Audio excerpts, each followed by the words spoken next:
Come on, I got him.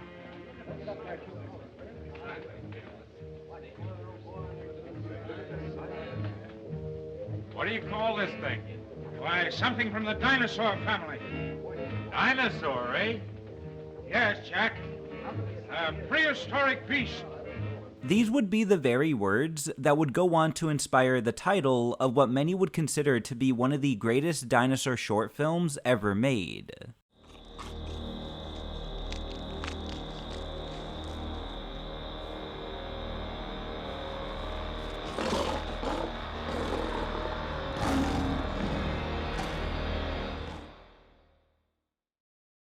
Prehistoric Beast takes place in the late Cretaceous period. On one brisk morning in Alberta, Canada, a herd of monoclonius graze near a forest. One herd member, however, wanders deep into the woods, making its way towards an attracting scent. Eventually, it wanders into a clearing filled with a small meadow of flowers, which it begins to feed on. Entranced by its flowery meal, this distracts the lone monoclonius from a looming threat that stalks it from a distance. But it's not long before the herbivore notices something wrong.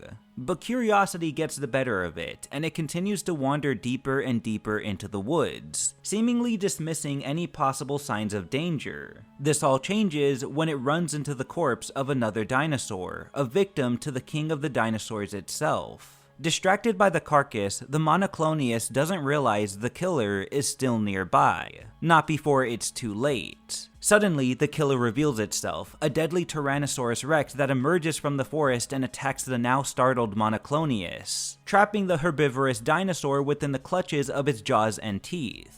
With no other choice, the mono fights back, managing to stab its long horn into the Rex's leg. But this is not enough to hold the beast back. As it walks closer and closer to the scared mono, who is slowly backed into a corner, the Rex makes its final strike, right before cutting to the film's title card. The film ends with a final shot of the rest of the still grazing monoclonius herd, who are briefly interrupted after they hear the final echoing calls of their fallen member before continuing to feed once again. The film transitions to a final shot of the T-Rex at night, patrolling its Alberta forest territory before fading to black. Prehistoric Beast was made back in 1985 by director and visual effects artist Phil Tippett, a seasoned veteran in the world of stop motion. As you can probably already guess just by the sheer competence behind the portrayals and designs of the dinosaurs themselves within the short film, this wasn't Tippett's first project working with Prehistoric Beasts. Like most of these stories, Tippett's begins all the way back when he was a kid. But this is only Phil's most recent nightmare. Before that, there were Imperial Walkers, Tauntauns, Dragons, and Pit Monsters from movies like Star Wars, Dragon Slayer, and Return of the Jedi. And before them all was an early childhood fascination with dinosaurs, a fascination his family thought was a little weird.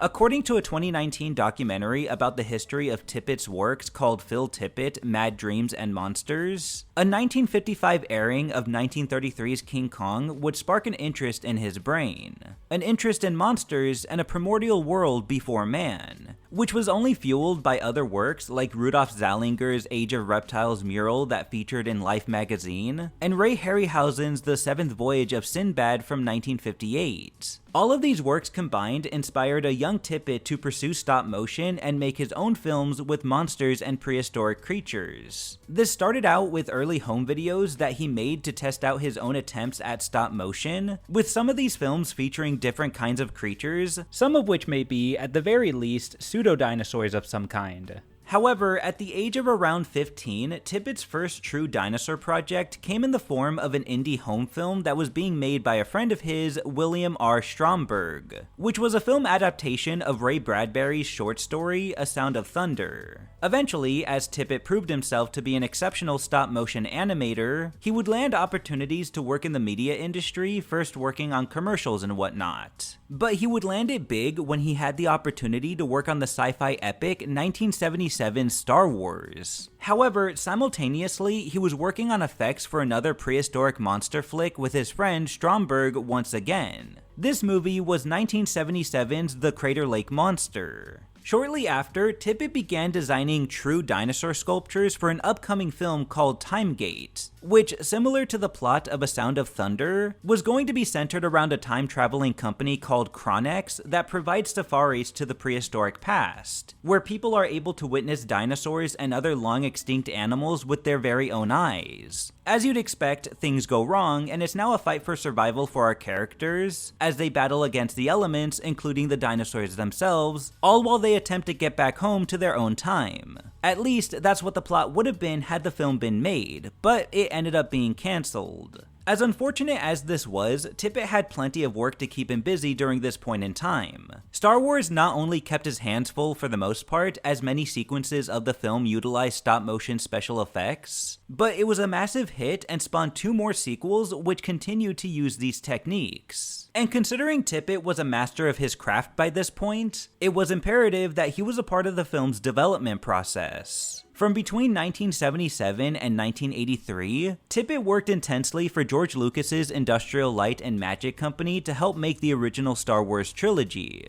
By the end of it, Tippett was ready to move on to his next project, but not on special effects for another film. Instead, Tippett wanted to make a film on his own. Not just any film either. As a kid, I studied tons of dinosaurs and the latest theories. And so it was also kind of a cathartic thing that I just needed to do to kind of get dinosaurs out of my system. Tippett wanted to go back to his roots, to the very thing that got him interested in stop motion in the first place. He specifically wanted to make a dinosaur film. After having worked on, 3 Star Wars movies pretty consecutively, it was time to move on, and there wasn't anything to move on to, really. And so it was an opportunity for me to do what I kind of needed to do, was to get what kind of drove me into all of this as a kid out of my system by making my own short dinosaur movie. I had been working pretty intensively at ILM for a number of years, and I took about 9 months off and made my own project, Prehistoric Beast. I had been wanting to make a dinosaur feature for quite a while, and this was going to be like an episode from it. Then I culled it down from there for production reasons. It was turned much more into like a teaser/trailer design.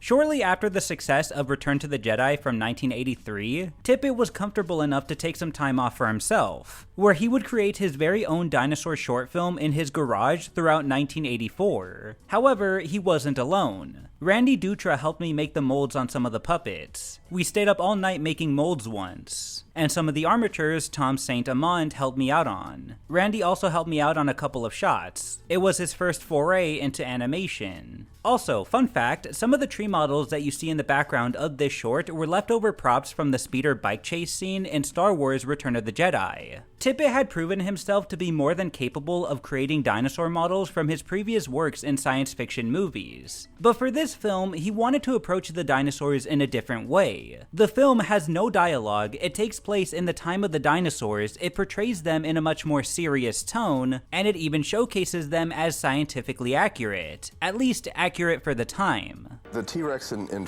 Prehistoric Beast was my attempt to begin to play on the hot-blooded dinosaur theory. Its tail didn't drag along the ground as had been portrayed cinematically and paleontologically. To me, it makes complete sense. Why would anything drag its tail along the ground?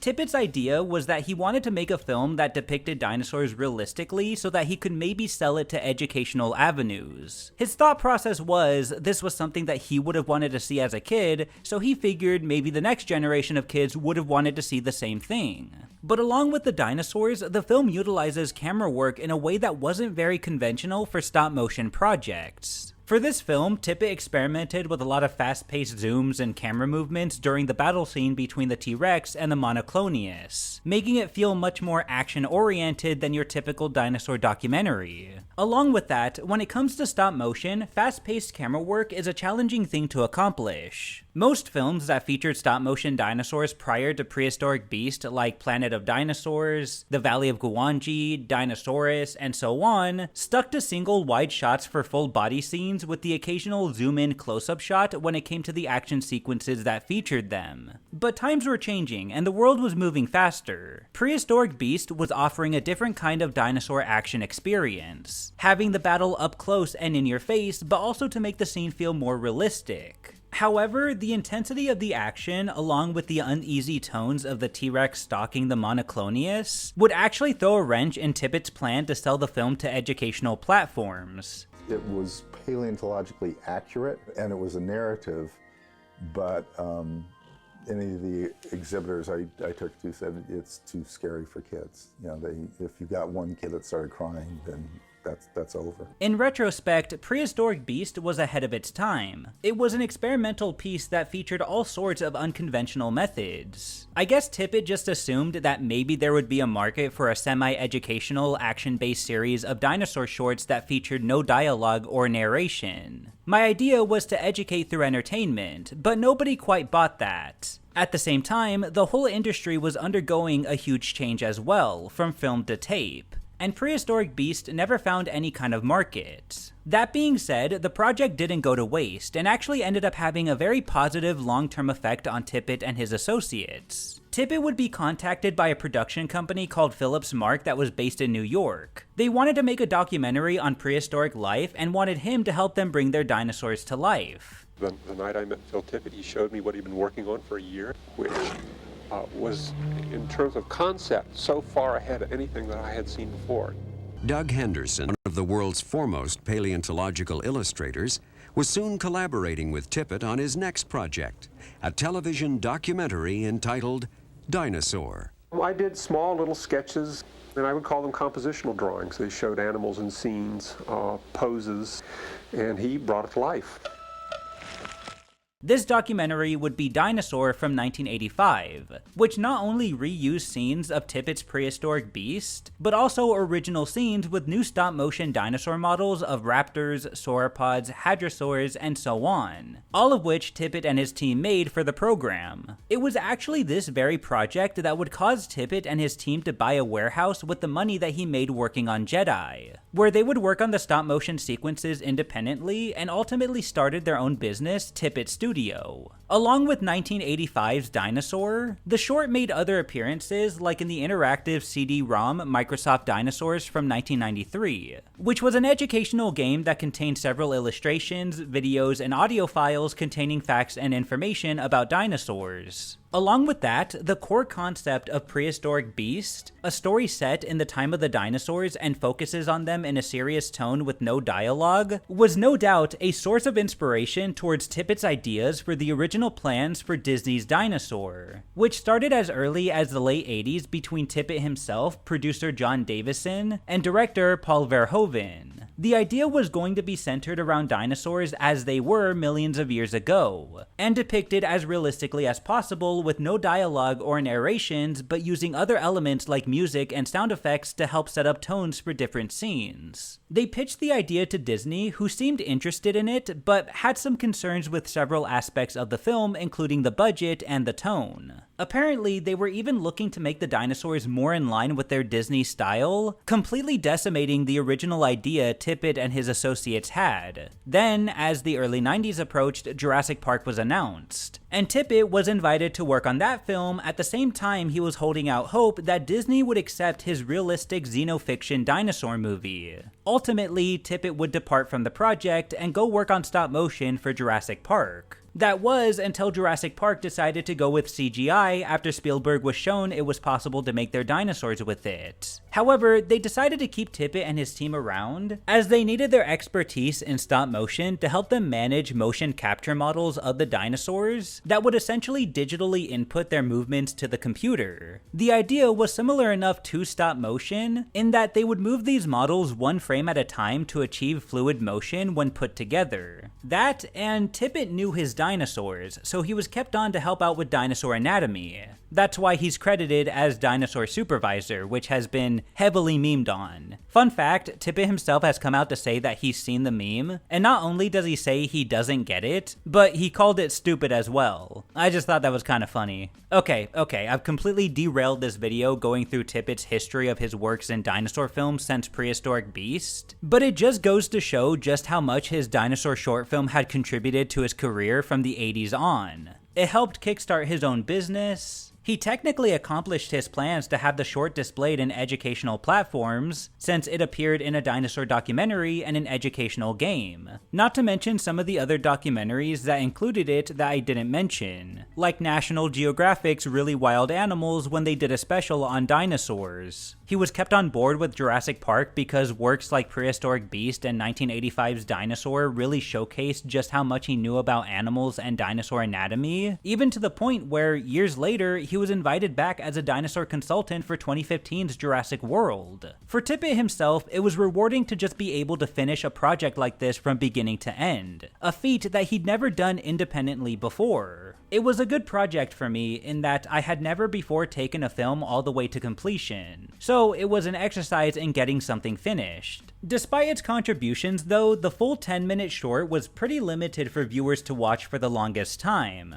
Aside from its scattered appearances from all the previous examples of paleo media I mentioned before, the only times the full film would be screened was at animation festivals. That was until the film was digitally restored and uploaded to Tippett's official YouTube channel in 2011, where it can be viewed to this day. As far as how I personally feel about the project, I think it's Tippett's best work in stop motion. There's so much to appreciate from it, from the lighting, the tone, and the score, to the setting, the props, and of course, the dinosaurs themselves. They, of course, are dated in terms of scientific accuracy, but that's not a testament to the quality of how they look. Their designs and models were professionally made and are packed with so much detail. And the way they're animated is very fluid and looks so natural. I also appreciate the fact that Tippett took the show don't tell approach to his short film. He could have easily put narration to progress the film, but instead he kept it voiceless, allowing the Cretaceous ambience, the music, and the lighting to tell the story.